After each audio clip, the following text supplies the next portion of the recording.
For a couple of decades now, we've been seeing a lot of justified backlash against higher education. Many have noticed that college is becoming increasingly expensive, woke, pretentious, contentious, and dumbed down academically. All of this has created a crisis of confidence in higher education's ability to produce anything but social and political activists. Even the state's major private universities have come under fire in recent years, with BYU courses making headlines for teaching critical race and queer theory and other extreme ideas like Jesus was a social radical and androgynous. And Westminster University has bizarrely offered its students a Porn 101 course. In 2024, Utah will spend approximately $3.2 billion on higher education. Is this money being well invested, or is it being flushed down a social and cultural sewer? We are Natalie and Monica, and today on Unbreakable, we're shedding light on some of the trends in higher education and what that means for your children. We'll also be having a special guest, Dr. Jennifer Jensen, president of Mount Liberty College, to discuss how we can and must aim higher and demand better when it comes to higher education in Utah. Let's see where the truth leads us today. So, Monica, what have we seen happening here in higher education in Utah? Well, in Utah, we see that college is definitely getting more expensive. There was a little moratorium, a tuition freeze this past year, but the USHE, which is the Utah State Higher Education Board, they approved a 3.3% statewide weighted average increase. And so after this freeze, students will be seeing that their tuition and fees will be going up anywhere from 3.4% at Utah State University to 12.5% at Salt Lake Community College. It's quite a jump up. And, you know, this is on top of the $8.4 billion that we're already spending on K-12 education. And so we have $3.2 billion for higher education on top of $8.4 billion For K-12. For K-12.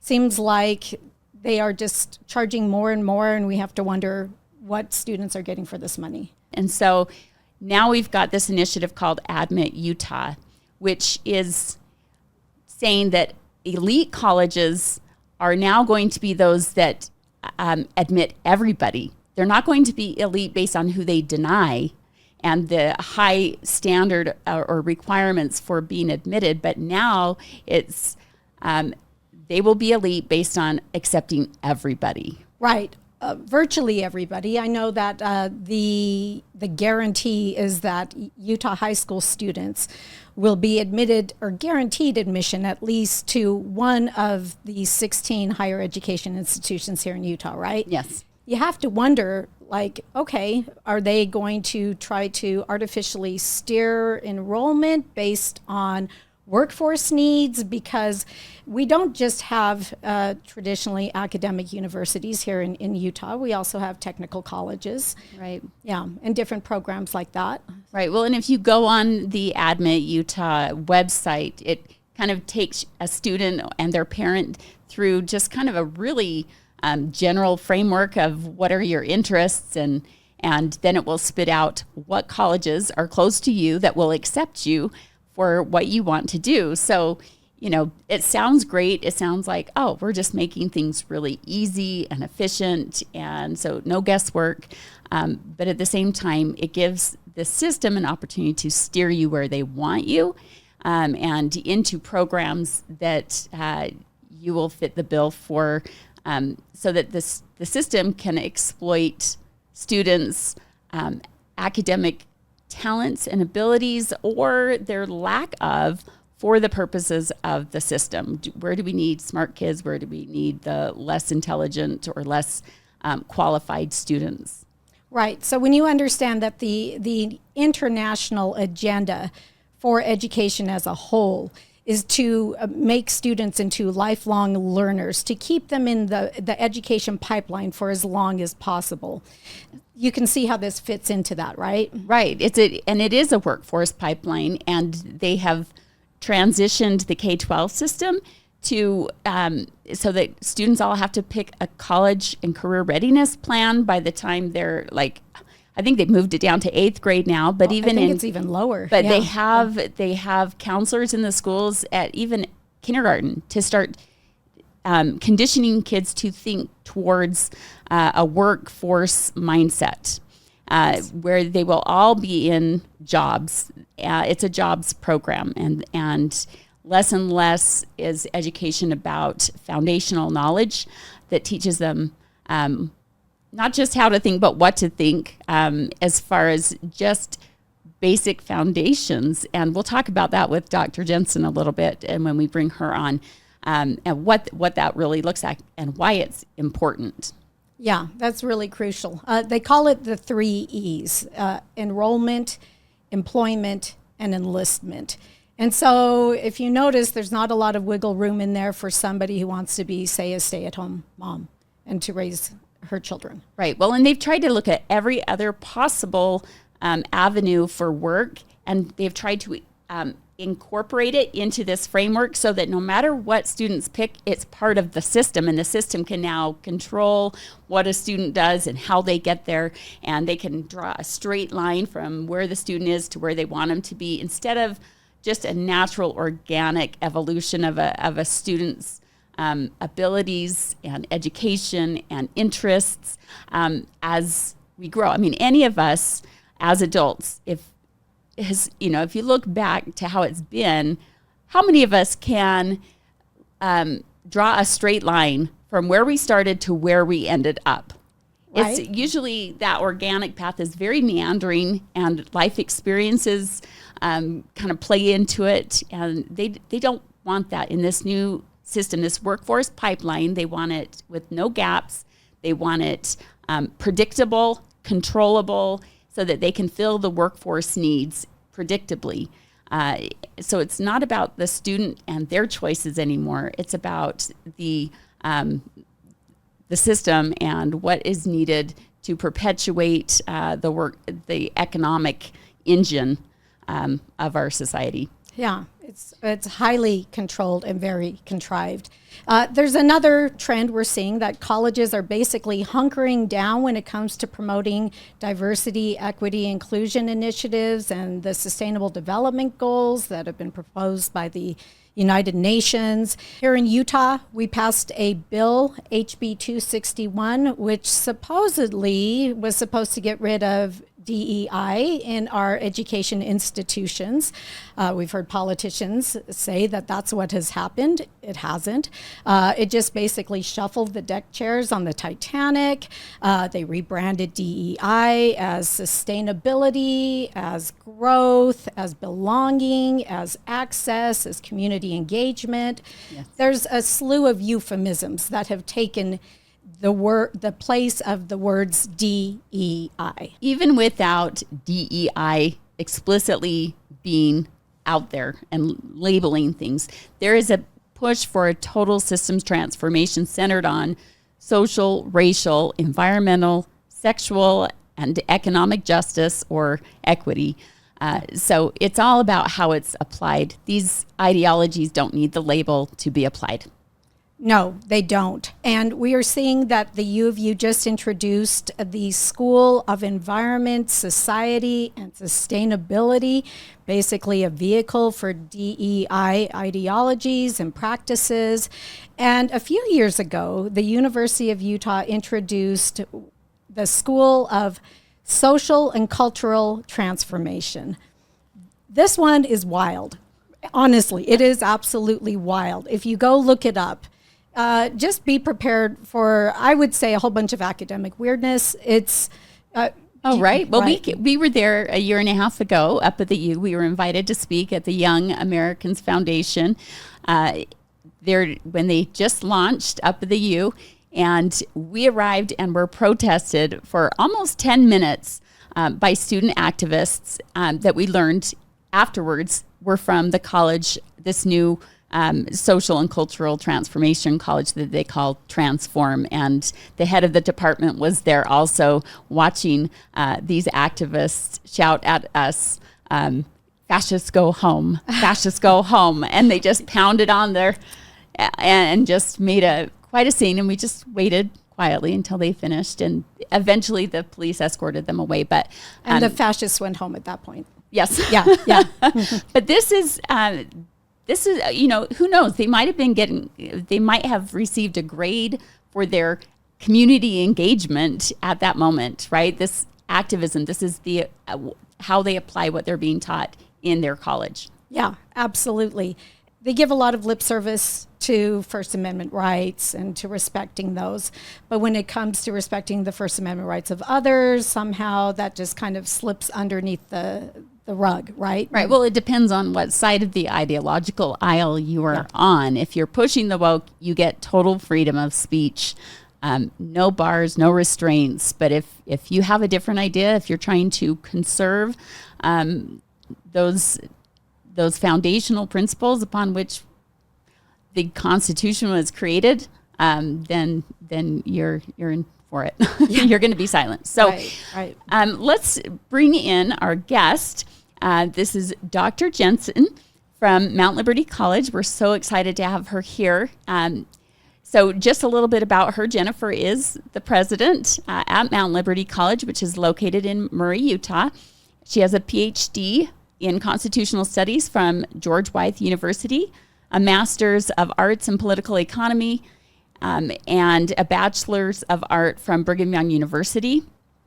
She has served as adjunct faculty for George Wythe University, adjunct faculty at BYU, Idaho, and is the author of Raising Intentional Parents. Perhaps her favorite part about her bio is that she's been a homeschool mom for 25 years. Welcome, Jennifer. Thank you. I'm glad to be here. Yes. So thanks for joining us. Is there anything you'd like to add to what we just shared? I have 7.5 grandkids. How's that? Oh, congratulations. One on the way. Wonderful. That's fantastic. So that's really fun. Okay. So I would encourage people to go and check out your website, mountlibertycollege.org. Yes. Okay. And how long have you been around your college? So this is our 6th year of teaching students. Okay. So That's wonderful. So you've had a group graduate at this point? We've had 3 graduations. We don't have a lot yet, but they're all doing amazing things. They're going and they're getting accepted into the grad programs they want to do, and they're doing what they want to do, and that's the best thing that you can say, I think. Right. So they're charting their own course. Yes. Okay. Tell us a little bit about Mount Liberty. What is it? What makes it different than a typical state college? So we're a classical liberal arts college. That means that we don't use textbooks. We read the original sources. We read the great books. It means that we don't lecture. Like when I'm teaching, I'm not lecturing to the students and they're just listening and taking notes. We're actually having Socratic discussions. So we sit around a big round table, kind of like this, and they're expected to read some of the great literature that is assigned for that day, and then we discuss it and we try to find the truths and we try to find the things that aren't right, and we try to find examples in real history and in life today, and we critically look through all of what they say. And some of those, and we read everything from Adam Smith to Marx and everything in between, so that they really learn to think critically and logically and reason everything out and try to figure out where the truth actually lies. Well, there's such a difference, isn't there, between reading somebody's filtered perception of what somebody wrote versus actually reading the words themselves? Yes, yeah. It makes a huge difference for everybody to do that. I mean, usually a textbook will tell you, say if they're talking about Plato, they'll tell you a little bit about Plato, about his life, and then they maybe will give you a few little paragraphs of quote of him, and that's all you get. And there's so much Plato wrote, and it's so comprehensive, over so many topics, that to just read that little tiny bit is is just not really going to help you understand what Plato really said, and really get a good grasp of what he's trying to mean. And the same with all of them. They're all that same way. And so to be able to really read them and understand them, and I mean work to understand them, because Plato's not easy, and Adam Smith and Marx. I mean, nobody's easy that we read. Our students will be the first to tell you that it's hard, that you really have to learn a lot, and you have to be diligent and wanting to learn. Okay, so do you read full texts, like whole books, whole works that they wrote, or do you just do excerpts? Because a lot of the things that are being taught in the K-12 schools are just simple as excerpts, like you mentioned. Yeah, just a few paragraphs. So some books we'll read the whole book. So I teach a political philosophy class now to the juniors and seniors, and we've read all of Plato's Republic. We read all of Aristotle's Politics. But some of the other books we'll read parts of. So I wouldn't say like just paragraphs. We're reading 150 pages of John Stuart Mill, say, or maybe in Adam Smith's book we'll read 100 pages of it, or 200 pages. But when you're talking a 600 or 700 page book, you could read the whole book and it would take you one semester. Right. And so we try to give them enough of an overview of enough different people that we're reading big excerpts of quite a few different books. Okay, because it makes me think of an article that I just read where the colleges were saying our students don't know how to read whole texts anymore. They don't have even if they can read, technically, they don't have the capacity, the attention span to be able to read whole texts that are complex in nature. Because they haven't had to do it. They haven't been required to do it. So we're, reading those long portions of text, if not whole texts, takes a lot of concentration and stick-to-itiveness. The system might call it grit, but when they say grit, they must mean something different, because they're not requiring kids to stick with something and really delve deep. When they talk about deeper learning in the K-12 transformed education system, they're talking about reading it through, 8 different identity lenses. And they call that deep learning, instead of reading more of what one person said to try and, like what you said, get to the truth. Try to find the truth that's in it, instead of how to deconstruct it based on different woke identity lenses. Well, and really we have to judge people by the time period they lived in. So to look back and say, Athens was a democracy, but gosh, they had slaves, so there's nothing we can learn from them.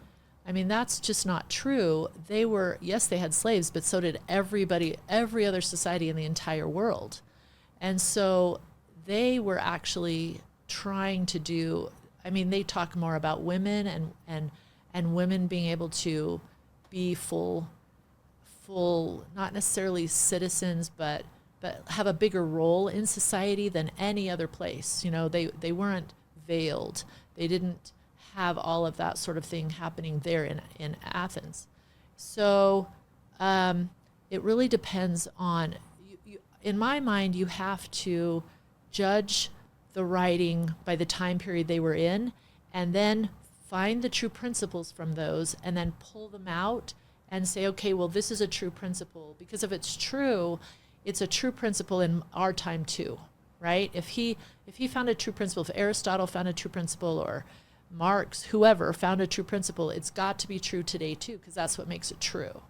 And so then we should be able to find examples of it and how it works today in our society. And so that's how it's true. I mean, to deconstruct, like you said, or to judge somebody by our standard today it isn't really a fair thing to do. I mean, they were living in their society and doing the best they could, and we should try to learn from them what we can. That's why history is so important, is we can learn from each different part and pull all of those truths together, and then have that whole truth, versus just, we don't like him, he was a slave owner, and we don't like him, he did this, and we don't like this guy, he did that, or this girl, she did that. Right. It's not worth doing that. So not only is it unfair, but I would say it's dangerous. Wouldn't you agree that this type of historicism, this judging the past by today's standards, is a slippery slope that is not good, intellectually speaking? No, it isn't. And we have to understand that the same thing then could happen to us 20 years from now when things will change. We know they'll change. Do we want to be judged by what the truth and the understanding that we have? Or do we want to be judged by something that they believe 20 years from now that we've never even heard of? Okay. I mean, it's kind of an unfair thing to do to people. And it is dangerous because we're missing out on all that knowledge. There's so much knowledge and understanding. I mean, these people, human nature really doesn't change. And these people went through some of the same situations that we're going through today, and we could learn from them. We could see how they dealt with, there was, I think it was Marcus Aurelius was the king when they had a pandemic in Rome. Well, it would be nice to figure out what he did about that. And maybe he has something he could teach us. And maybe we could learn from what he did. Okay, so you mentioned Karl Marx, and, maybe he said something that was true, and we can take from that. And yet, that might cause some people to go, oh, does that mean that she thinks Karl Marx is good? Well, most people that I've read about that were tyrants or Marxists in the past, there are quotes that they said that are wonderful quotes that get passed around all the time. And I think people don't probably realize who they're quoting, but this particular quote is true. And the difference is, I notice that on the left, they say things that are lies and say things that are true. And they marry the two together in order to get it to pass and for people to accept it. And so that's the difference, is you have to parse it out and say what part is the lie, what part is true, and hold on to the truth and reject the lie and realize that every tyrant in the past has said some good things. And so, for instance, if we just use Karl Marx as an example, he wrote during the Industrial Revolution, and it was horrible. He talked about how horrible it was. People getting killed and people working hours and hours, just slave labor in these factories, and little children working and getting hurt. I mean, that kind of stuff really was happening. So in that case, I agree with Karl Marx. There was a definite problem, but his solution was wrong. And so to separate those two out and say, well, he saw a problem, he really did see a problem that needed something done, but his solution was the wrong one. And so to be able to see that. And how do you tell his solution was the wrong one? By the fruit it bears over time, you can tell. Yes, and that's another reason why you want to study history, is because you can see we're not really coming up with new ideas. They're the same ideas over and over. There's nothing new under the sun, right? Mm-hmm. And so as we come up with these ideas, we can look back in history and see how they played out in other cultures and other civilizations. And if we have the same human nature, we're going to do the same thing. It's going to turn out the same way today.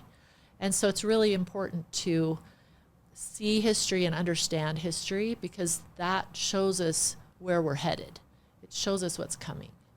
So how do you work this? Because we have a lot of students who are going through a K-12 system right now that does not contextualize almost anything for them. And they don't get to see this bigger picture, or they see it through a very woke lens because their teachers have been through teacher colleges. Or they recontextualized it for the students in a way that is not accurate or truthful to its original intent. Right. So we have educators who aren't particularly educated in these broader ways. And I know that today the focus in K-12 education is on the soft skills, the social emotional learning skills, what they call competencies. How do you take a student who's been through this type of system, and is it a culture shock when they come to Mount Liberty? Tell us about that. It probably is to some extent. I think for most students, no matter where they come from. We have a lot of students from alternative education, not just from the public schools, though we do have some from the public schools. When you say alternative, what do you mean? Private schools, charter schools, and homeschools. Okay. But I think all of them learn, all of them have their eyes opened to what is really out there and realize it seems like when you get to about the end of high school, you're really feeling smart and you know a lot. And I tell my students, it's one of those, it's kind of like the more you know, the more you realize you don't know. And so when you think you really know a lot, it's probably because you have a lot to learn still. So be humble about it and keep learning. And so we actually have a great liberal arts core class in our college that teaches the history. It's called Development of Civilizations, and it's 4 semesters long, 6 credits each semester. And it covers all of history from the beginning of written history up until today through all the different countries and nations and cultures.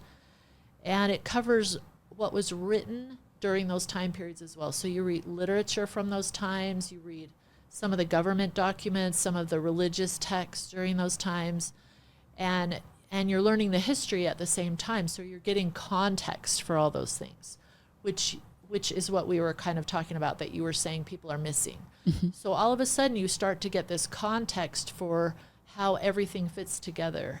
And it really is eye-opening. Our students love the class because it's just so great to be able to kind of fit everything together and see how it really, it's not just this floating knowledge out there. It really fits together.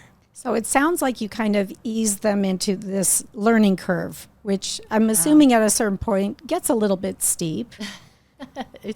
I don't know if our students would say they're eased into it. Okay. Like you've been thrown into the deep end. Sometimes they feel a little bit like they're almost drowning with all the reading and stuff that they get to do. But by the end of a semester, it's amazing to see, even just their very first semester there, it's amazing to see how they are so excited. They'll hear somebody's name and they'll say, "Oh, I know who that is. I've read him. I've read some Aristotle. I've read Plato now. I've read Adam Smith, or I've read Bastia, or any of these other people. You know, I've read the Iliad now. I've read the Odyssey. I know these things that people are talking about." Okay, because in society, these things are from the Western Canon are alluded to or mentioned all over the place. Often. And most people, it goes right over their heads because they've never studied it. So they're missing so much of what's happening in society simply by not having that knowledge base. And so it's like learning to read. I mean, until a person actually knows how to read, even just basic reading, like a child, when they first learn to read, it's like a whole new world opens up to them. So this is like that next level, right? Yes. A whole new world opens up to these students once they understand and have a knowledge base of that Western canon. They can make so much more sense of so many more things that are happening. And it's what I love is that once you have that knowledge base, it is so much harder for society to dupe you or to brainwash you or indoctrinate you, because you know now what they're talking about, and you know if it fits in to that puzzle or not, or if it's just way out in left field. And that's why we read both sides to an issue. If you don't read both sides, you're not going to find the truth. It's probably somewhere in the middle. You know, and I don't mean to be negative at all, but there's always a slant. Everybody has a slant, right? It's just human nature.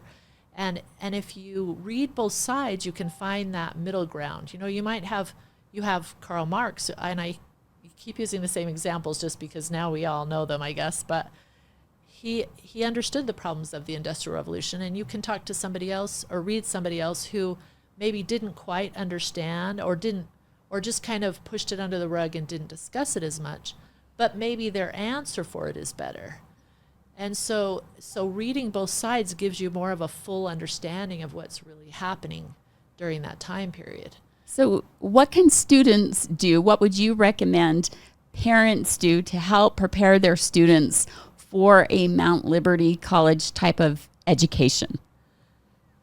So I would say read a lot. As a mom, my kids are all grown now, obviously, because I have grandkids, but I think reading to them is really important. Seeing you read as parents is really important, so that they think that they can see that you value education. Talking about what you read and showing them that you're excited about it means a lot. And just getting them to see that they really can learn, we really can learn things. And we have kind of a lifelong learning goal too for our students, but ours is that they know that they can learn anything they need to know. Once they graduate from Mount Liberty, if there's something else they need to learn, they can learn it. They know they can do it. And it's not like they have to stay in a pipeline or do anything like that, but they know that they'll be able to, they have the knowledge and the capabilities they need to learn whatever it is, to do whatever it is they want to do. And so it's amazing how similar these ideas can really be. Right, but it's Obvious, just flip but- sides of the same coin, right? Whereas Yes. one is highly micromanaged or standardized to death. But Yes. yours is, it sounds like more of a liberty-minded model. Yes. So we believe in critical thinking as far as using reason and logic and trying to really understand what's being said, and in a way that will help you find the truths. So you read all the different sides and you really look deeply into it and you really try to figure out what they're trying to say, not having somebody tell it to you or the deconstruction way, but just really trying to understand where they're coming from and what they're trying to say, and then applying it to life today, applying those principles that you're learning. How do you apply those today in a way that will make people better today or make me better? How can I apply them to make myself better and my family better? Yeah. Okay, so you've had some youth conferences where you invite young people who are not yet students at Mount Liberty to come and have an experience of what it might be like, and get them interested in these classical texts. Tell us about some of those that you've done and the impact that it's had on these students. So they're called youth seminars. We call them youth seminars, and they're twice a year. They're in the spring and in the fall. We have them read a book before they come. This year it was The Hiding Place by Corrie ten Boom. We've done 1984. We've done Screw Tape Letters. We've done The Virginian, which is a lesser known, one of the very first, if not the first, Western that was ever written. Yeah, really great book. But we have them read it before they come. They do a simulation that's based on the book and on the, what's taught in the book. And then we do a book discussion with the professors, so the kids get to know what it's like to be a student at Mount Liberty College.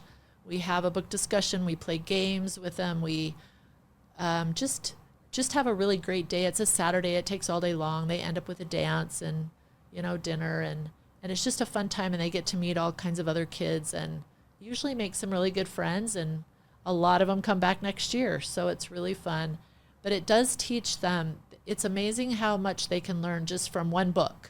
Just reading that one book, how much they can learn and apply in their lives. And that's what our conversations are about, as we're doing the discussions. So can I tell you how much I love this program of yours? So my kids have been to it for the past 2 years.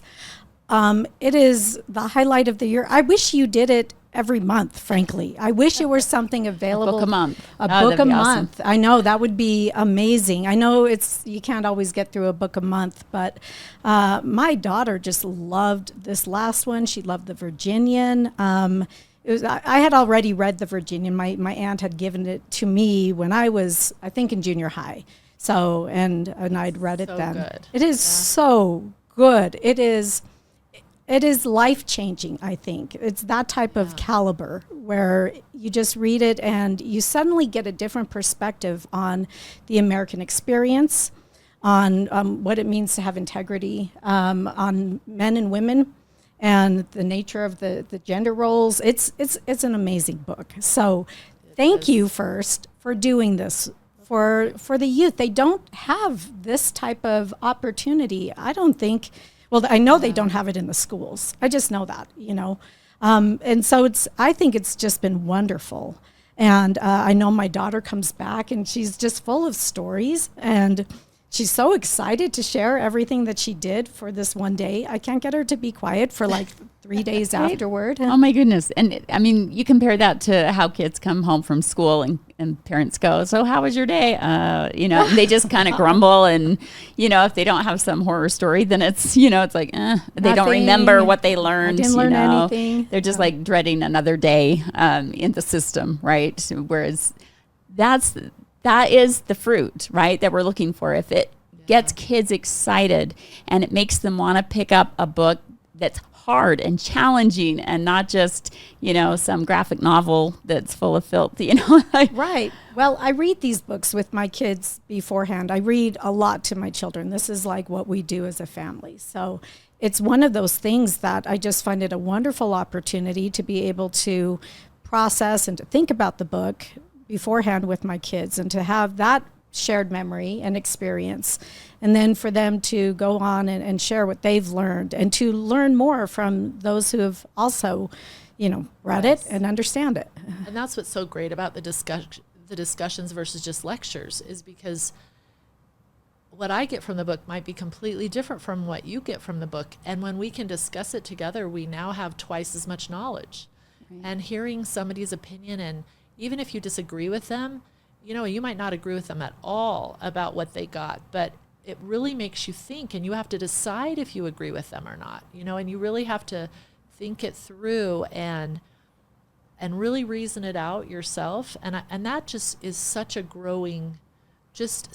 way for kids to grow, because then they're really having to figure it out, and they're not just told this is the way it should be. Right. They're really having to struggle it through it themselves. Right. Well, and in the schools, in some respects, they imitate this model, but the content, the books they choose play a huge part in whether that goes off well. Because if they pick junk food books to use, and then they have that are triggering or sexually explicit or violent, and then they have the kids sit there and ideate and have these conversations with each other that are broken and twisted and just, create all kinds of trauma in the student. It's a totally different experience. And yet they'll say, oh, we're using the Socratic method, and we're teaching kids deeper learning and critical thinking, but it's not the same. No, it isn't the same. I think that's what makes the classics, why they've stuck around so long, is because they're so good and they teach so many different things. And you can't go wrong with those like you can with stuff that's written just for a specific idea, there's just nothing that compares with classics.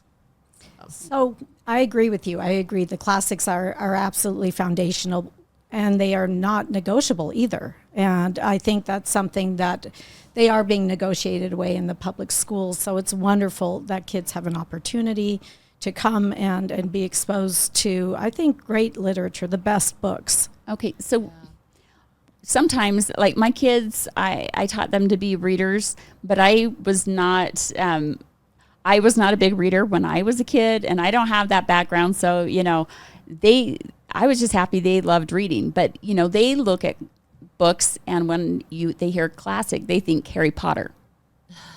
That's where we're at. Like, I know I see you guys like, oh my gosh, right? We have a problem with even understanding the concept of what a classical book is. They think it's, Disney stories or Harry Potter, those kind of things. That's because it's whatever they grew up with, they think is classic. Yeah, I mean, I guess classic has a couple different definitions. So classic can just mean old, right? Yeah. But in our view, a classic is a book that you can read more than once and keep getting things from it. You could read The Hiding Place a few times and continue to learn more and gain more from that book. The same with The Virginian, or the same with the Screw Tape Letters, any of those kind of books. The same with Adam Smith or Plato and Aristotle, their books. You read them and you can get more out of them. So our students read the Republic, Plato's Republic, in a class where they're learning about logic and about utopian ideas and things like that. And then they also read it in our class about political philosophy, which is about government, kind of like political science, and how government should be and what they should look like. And so they're reading it for a totally different purpose, and they're finding all kinds of different things in it. So that's how we define a classic, is a book that teaches you things. The more you read it, the more you get from it. Okay, And so it's just full of things. Yeah, my daughter has attended Mount Liberty and has loved it. I think she is going to be graduating soon, so she's been in the program for several years, and she is not like most kids. She has deep thoughts, and we have deep conversations, and she's the instigator of them. And when we sit down and talk as a family, she's bringing in she's making all kinds of connections. Yes. Right? Her mind is alive and awake, and it is phenomenal, right? And you don't get that kind of depth when you talk to most youth. Right, and the making connections that you brought up is so valuable. We really try to get our students to learn to do that, to make connections. And honestly, we don't even, we talk to them about what it is, but we don't even have to push, because they'll pull stuff in from other people's classes into mine, and they'll tell me, did you guys do all this together and figure it all out so that all these classes are matching up somehow? And we're like, no, that's the way truth works, right? Good principles just do that. They all feed into each other. They do. And you can make all these connections, and that's what it's all about, is them learning to connect what they learned from the past with today, so that they can use it in their lives today. That's what makes learning exciting. Right? Yes, it absolutely does. So I love the vision for what education should be and can be and what it is at Mount Liberty. How are you resisting the push to become like everybody else? Right. Well, we have 16 higher education institutions that are all becoming almost indistinguishable. Well, they have a board that is over all of them. Yeah. So they're all doing the same thing. It used to be that the colleges were separate. Even if they were all state colleges, they were all separate, and you could go and shop for a college that best met your needs. Well, now they're all using basically the same framework and the same model for the same ends. Right. They feel practically interchangeable. And so I think part of that also comes from accreditation. So the accreditation bodies play a really big role in that we don't understand. The history of accreditation goes all the way back to the early 1900s, even maybe late 1800s. And they started out with colleges just wanting to be a step up above everybody else, like competition. If we get into a group and we accredit each other, like I make sure you're not a diploma mill, and you make sure I'm not a diploma mill. Like a check and balance. Yeah, then there's some way for the people who want to be students to say, okay, we trust these guys. They have this extra step. There's value in their. Yes. It's a measure of their value. Yes, but it's moved till now. I think it wasn't until the 1980s or 90s when the Department of Education took over, and now the accreditation companies have to themselves be accredited through the Department of Education. So they all kind of look the same, and the colleges, because of that, all kind of look the same. And there's a lot of strings attached. All the money is attached through accreditation. If you want your students to have student loans, grants, any kind of grant for professors to do research, all of those come through accreditation. And so they have all of these strings that they can, if you don't do what we say, you don't get your money. So everybody's furthering the national education agenda according to the U.S. Department of Education, which is aligned now to the United Nations. Right, because if you don't, you lose all of the funding that you get. And that's a huge chunk of the money that they have is through the loans and through the grants and things that they get. And so we've chosen not to be accredited for that reason, so that we can stay separate and distinct with our own ideas. we are setting up, we're not trying, we actually are working on setting up our own kind of an alternative accreditation with a third party, where we're working through the same process that you would have to. It's an 8 to 10 year process with an accreditation company, and we've started it. We started it last year. We're kind of doing it on our own, the same kind of things, but in the end, we'll have a third party come in and check and make sure that we're actually doing what we say we're doing. And so we're accomplishing that, but not through the accreditation department or the accreditation companies with the strings. Right. We just want to be able to teach what we know we should be teaching. That's amazing. So funding then is different for you. Very different. We don't get any government funding. We wouldn't take government funding for that very reason. It always comes with strings. So our donations have to be all from private sources. We hope we can scholarship as many students as we can. We try to do that, and it all has to come from private funds. So we hope that people will help us and help our students. We feel like they're going to be the future leaders. They're the Washingtons and Madisons and Jeffersons of this generation. Right. And we are hoping that people can see that and see the need that we have for that. Well, you can't save our country if you don't have people that understood what created our country in the first place and that made it unique out of all the countries in the world and gave us a system that has lasted and provided freedom for longer than any other country. And yet we're losing that primarily because we don't know those things anymore. Right. We don't understand. I mentioned this before a little bit, but we're getting rid of things that we don't understand, like the Electoral College. We don't know what it's for. We don't know what it does. And so let's just get rid of it. It must be wrong. And if we really researched it and found out what it does and what the good it actually does for voters, we actually mathematically have more of each vote weighs more through the Electoral College than it does by itself. But we don't understand that, so we get rid of it. Right. Well, we talk about getting rid of it. So it's those kind of problems that if we knew the history and understood it better and understood why they did what they did, then we would be better prepared to make decisions. Okay, so are students just not capable of learning these concepts anymore? Are we just not as bright as people used to be during, in history? No, I don't think so. I think our students are very, very bright. I think the coming generation is very bright. I think, how many years ago I can't think of the guy's name now who wrote The Dumbing Down of America. That was quiet. That was a good generation or two ago. Yeah. And so it's been coming for a long time. If we want to be free, if we want to have an open society, like if we want to have a good, free, open Republican society, then we need to know how it works and we need to understand it. And I think we have to inspire our coming generation to want that.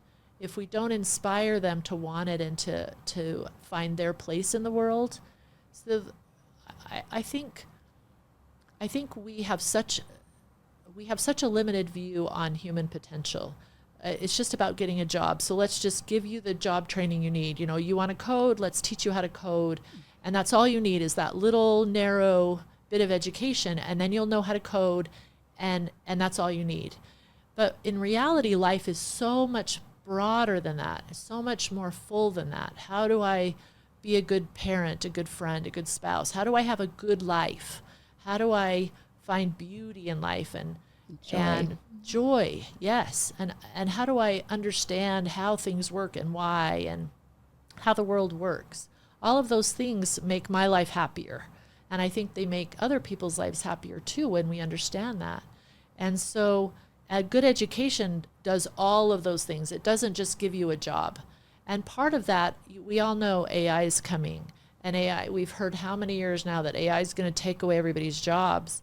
And yet we're still sticking people in that little box and only teaching them that one little thing. If that's the thing that AI takes, then what are you going to do? You're left with nothing. But if you have this really broad education, then you have the opportunity to just move your focus somewhere else. You can see it coming. Chances of you being able to see it coming are better because you have this better education. and you understand cycles of history and how everything works. And you can see it coming, and you can move your focus. You can find a place that you fit in for yourself. Okay, so Jennifer, can you tell us about this program that Mount Liberty College is offering next semester, next year? What is it, and who's it for? So we have a special class being offered called Classical Liberal Arts Applied. It's actually one of our regular courses, but we had so many students that were just thrilled with the class and wanting to share it with others, and started talking about it, that we had a lot of people who wanted to take it that are not students. So we're offering it to juniors and seniors in high school, parents if they would like to take it as well. The class is about what the liberal arts do for us, why it's important to learn the liberal arts, and how they can help you. It also covers things like what's your role in society, and what do you see your role in society? So how do you want to see your future? How do you see yourself in 10 years? And how do you want to get there? Maybe you decide you want to do a certain job, and you can go out and get some more education on that job and what it would really entail. And it covers things like strengths. What are your strengths, and how you use those in society? How you can become an entrepreneur if you want to be. What are the things you need to know about that? And it just covers kind of how a liberal arts education can really help you, but gives you some practical skills as well to find your own place in society. So nobody's telling you what job that you have to have or anything. It's more like, I want to do this. How do I get there? And this is going to help you figure that out. That sounds wonderful. Yeah. It just gives you that taste of the liberal arts and what they're for. Okay, so what does a student need to do, a junior or senior in high school need to do to qualify to be in that program? Is it just for any student, or does it require a certain aptitude? Well, I would say you would want to be a pretty good reader to be able to do it. It's probably not one of our hardest classes, but there is some reading and stuff involved with it. We only take 20 students, so that's all we're going to take. There's on our website, on the homepage, down at the bottom, there's some buttons, and you can see the Classical Liberal Arts Applied, and you can go there and sign up for it. But like I said, we're only taking 20. We have very small classes, or you can't have Socratic discussions. You can't do that with thousands of students. So it's very hands-on. It's very one-on-one. We only they'll know their professor very well. Dr. Rogers is the one that teaches that class, and he's great. And it's very individual learning. What do you want to do with your life, and how do you want to get there? And so it's just really a class to teach you more about the liberal arts and how they work. Is it computer-based? So most of our kids have laptops to take notes and things. We also have Zoom, so that if you live farther away, we have students that come in on Zoom. So they're part of the classroom. Our online courses, our online part of the Mount Liberty is just, if class starts at 9, you Zoom in at 9, so you're part of the classroom. You're just on the screen. But they can hear you, you can hear them, and you're part of the discussions. It's not quite as good, but if you live farther away, that's the way to... But it's not modularized learning. No. Okay. No. Nope, they read books, and they'll discuss those books. They'll read articles about it, discuss those articles. I think one of the books they read in there is is Covey's Habits, and they read a few other books too that are just really great about what to do with their lives. That and sounds it just good. helps them find a way. Okay, so they can get more information on your website. That's Mount Liberty. MountLibertyCollege.org. College.org. It's all spelled out. MOUNT. Yep. Okay. Mount Liberty College. Super awesome. Thank you.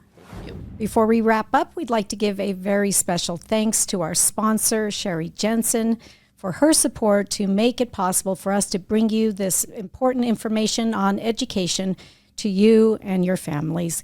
Please support us by subscribing to our channel on the We Are the People network, and you can also check out our website at higherground.work.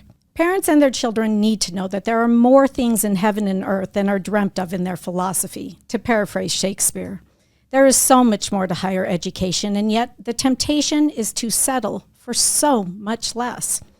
At a time when Enlightenment philosophies and foundational academic knowledge are being pushed aside for junk social science programs and half-baked social justice ideologies, our children need educational opportunities firmly based in empirical realities and refined aspirations more than ever. Mount Liberty College is serving a critical role in our state as the only privately run institution focused on providing a classical liberal arts education to students who want more than 4 more years of cultural indoctrination masquerading as education.